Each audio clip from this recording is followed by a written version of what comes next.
बिस्मिल्लाहिर्रहमानिर्रहीम। कुर्बानी ना करने वालों, नबी पाक सल्लल्लाहु अलैहि वसल्लम का फरमान। कुर्बानी ना करने पर सख्त वईद। हज़रत इब्राहीम अलैहिस्सलाम और इनके बेटे हज़रत इस्माईल अलैहिस्सलाम की सुन्नत इस्लाम की पहचान और अहम इबादत है। कुर्बानी हर साहिब इस्तात मुसलमान पर वाजिब और ज़रूरी है, लेकिन इस अहम इबादत के बहुत मसाइल और अहकाम हैं, और आज की वीडियो में हम आपको इल्म की मुख्तलिफ किताबों से कुर्बानी के बारे में अहम मसाइल बताएंगे ताकि इनकी निगरानी रखी जाए और तमाम मुसलमानों की कुर्बानी अल्लाह ताला की बारगाह में कबूल व मंजूर फरमाए। वीडियो में आगे बढ़ने से पहले आपसे गुजारिश है कि अगर आप इस चैनल पर नए हैं और आपने अभी तक इस चैनल को सब्सक्राइब नहीं किया तो इस चैनल को लाजमी सब्सक्राइब कर लें। शुक्रिया। सबसे पहले नबी करीम सल्लल्लाहु अलैहि वसल्लम ने फरमाया, कुर्बानी के दिनों में कुर्बानी से ज़्यादा कोई चीज़ अल्लाह को पसंद नहीं। इन दिनों में ये काम सबसे ज़रूरी है, और कुर्बानी करते वक्त खून का जो कतरा ज़मीन पर गिरता है तो ज़मीन पर गिरने से पहले ही अल्लाह ताला के यहाँ मंजूर हो जाता है। हज़रत मोहम्मद सल्लल्लाहु अलैहि वसल्लम का फरमान है, कुर्बानी के जानवर के बदन पर जितने बाल होते हैं, हर बाल के बदले एक नेकी लिखी जाती है। एक और जगह पर इरशाद है, तुम्हारे बाप इब्राहिम की सुन्नत है कुर्बानी। सहाबा ने पूछा कि हमारे लिए इसमें क्या सवाब है। आपने फरमाया, एक बाल के इवज़ एक नेकी है, और इनके मुतल्लक या इससे एक बाल के इवज़ एक नेकी है।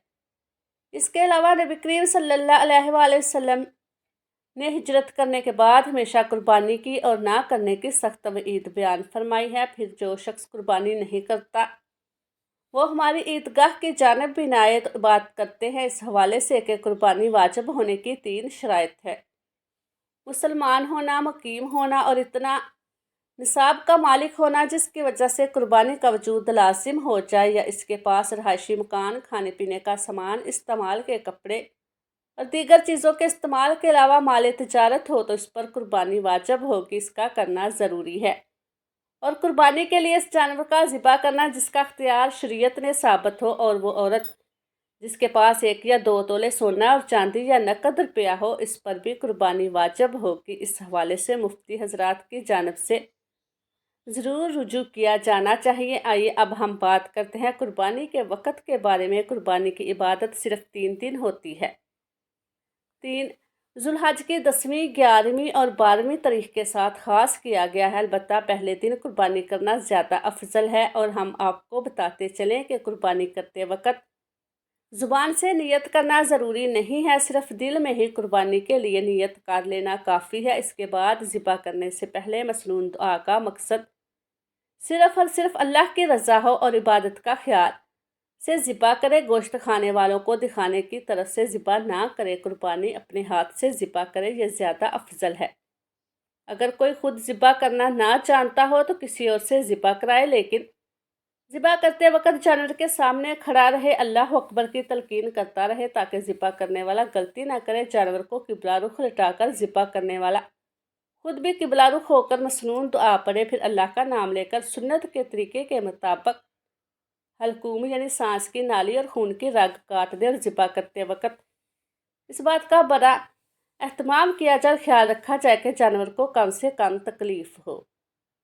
नबी करीम सल्लल्लाहु अलैहि वसल्लम का फरमान है कि जानवर को ज़िबा करने से पहले छुरी तेज़ की जाए। एक जानवर को दूसरे जानवर के सामने ज़िबा ना किया जाए और हलकूम वगैरह पूरा काटा जाए ताकि रूह निकलने में आसानी और सहूलत हो, और जानवर के सामने छुरी भी तेज़ ना करे।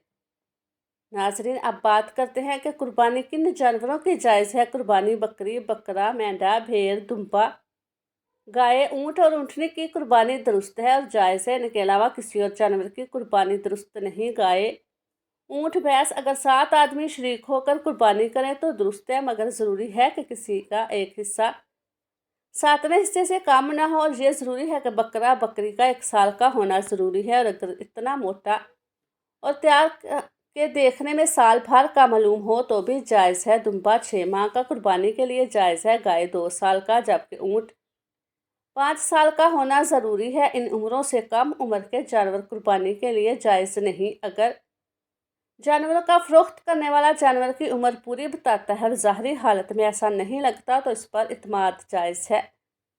جب کسی جانور کی عمر پوری ہونے کا یقین ہو جائے تو اس کی قربانی کرنا درست ہے، ورنہ نہیں، اور دیکھنے میں پوری عمر کا معلوم ہوتا ہے لیکن یقین کے ساتھ معلوم ہے کہ اس کی عمر ابھی پوری نہیں ہوئی تو اس کی قربانی درست نہیں ہے۔ لیکن دمبے اور بھیڑ ان سے الگ ہیں، ان کے بارے میں ہم پہلے بھی بتا چکے ہیں۔ اگر ان کی صحت بہت اچھی ہے تو قربانی کر سکتے ہیں۔ یاد رہے کہ جانور کے دانتوں کو دیکھ کر فیصلہ کرنے میں جلدی نہ کریں اور عمر کا لحاظ کریں۔ جس جانور کے سینگ پیدائشی طور پر نہ ہوں یا کوئی بیچ میں سے ٹوٹ گیا، اس کی قربانی درست نہیں ہے۔ اور جانور جو اندھا ہوگا، اس کی آنکھوں کی روشنی جاتی رہی ہے یا آنکھ کی 1/3 سے زیادہ روشنی چلی گئی ہو تو اس کی قربانی کرنا درست نہیں۔ جو جانور اتنا لنگڑاتا ہو کہ صرف 3 پاؤں سے چلتا ہے، چوتھا پاؤں زمین پر رکھتا ہی نہیں، یاد رکھتا ہے مگر اس پر چل نہیں سکتا تو اس کی قربانی درست نہیں۔ اور اگر چلنے میں چوتھے پاؤں کا سہارا تو لیتا ہے مگر آگے چلتا ہے تو اس کی قربانی درست ہے۔ اور اب ہم آپ کو بتائیں گے کہ اگر جانور اتنا پتلا ہو کہ اس کی ہڈیوں میں گودا ہی نہ رہا ہو، یعنی اس کی ہڈیوں پر گوشت نہ ہو، تو اس کی قربانی درست نہیں۔ اگر اتنا تھوڑا ہی گودا ہو تو اس کی قربانی درست ہے۔ جانور جتنا زیادہ موٹا ہو، اس کی قربانی اچھی ہوگی۔ جس جانور کے دانت بالکل نہ ہوں، اس کی قربانی جائز نہیں۔ خصی جانور کی قربانی جائز بلکہ افضل ہے۔ جس جانور کے پیدائشی طور پر کان نہ ہو، اس کی قربانی درست نہیں، البتہ اگر کان ہو مگر چھوٹے ہو تو اس کی قربانی جائز ہے۔ اگر کسی جانور کو خارش ہو اور خارش کا اثر صرف جلد تک ہو تو اس کی قربانی کرنا درست ہے۔ اگر خارش کا اثر گوشت تک پہنچ گیا ہے تو اس کی قربانی جائز نہیں اور وہ اس وجہ سے لاغر اور کمزور ہو گیا ہے تو اس کی قربانی درست نہیں، یعنی اگر وہ لاچار ہو گیا ہے۔ گائے اور بھینس کا اگر ایک تھن خشک ہو گیا ہے تو اس میں دودھ ہے تو جائز ہے، لیکن اگر دودھ خشک ہو جائے تو پھر قربانی جائز نہ ہوگی۔ اگر جانور صحیح سالم تھا اور اس میں کوئی عیب پیدا ہو گیا، خریدنے والا صاحب استطاعت نہیں، تو اس لیے اس عیب دار جانور کی قربانی جائز ہے۔ اور اگر صاحب استطاعت ہے تو قربانی کے لیے جانور پھر خریدے، اور اگر قربانی کے لیے لٹانے لگے تو زخمی ہو یا اس کی کوئی ٹانگ ٹوٹ گئی یا کوئی دوسرا عیب پیدا ہو گیا تو ایسے جانور کی قربانی کرنے میں کوئی حرج نہیں ہے۔ اور اگر قربانی کے لیے جانور میں 7 حصہ دار ہوں تو اس کے گوشت کو تول کر تقسیم کیا جاتا ہے، ایسے ہی تقسیم نہ کریں،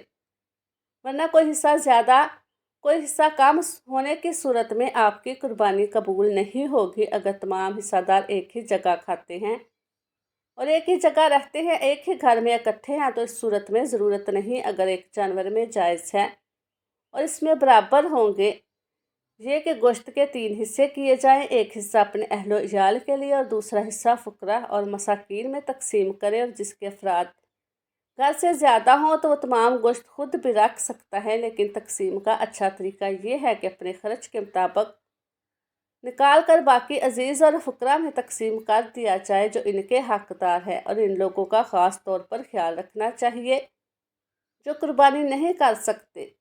آج کل ادلا بدلی ہوتی ہے کہ یہاں سے ہمارے ہاں گوشت آیا، اس کے ہاں ہم بھی پہنچا دیں گے ورنہ نہیں دیں گے۔ آج کل غریب اور حاجت مندوں پر نظر نہیں ہوتی، جن کی قربانی ہوتی ہے یہاں گوشت تقسیم کیا جاتا ہے۔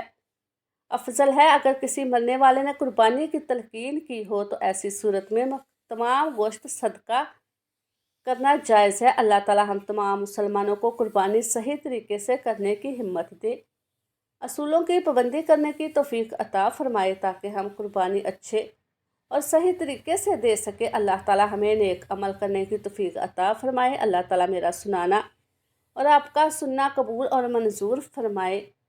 اللہ تعالی ہمارا خاتمہ ایمان پر فرمائے، آمین۔ السلام علیکم ورحمۃ اللہ وبرکاتہ۔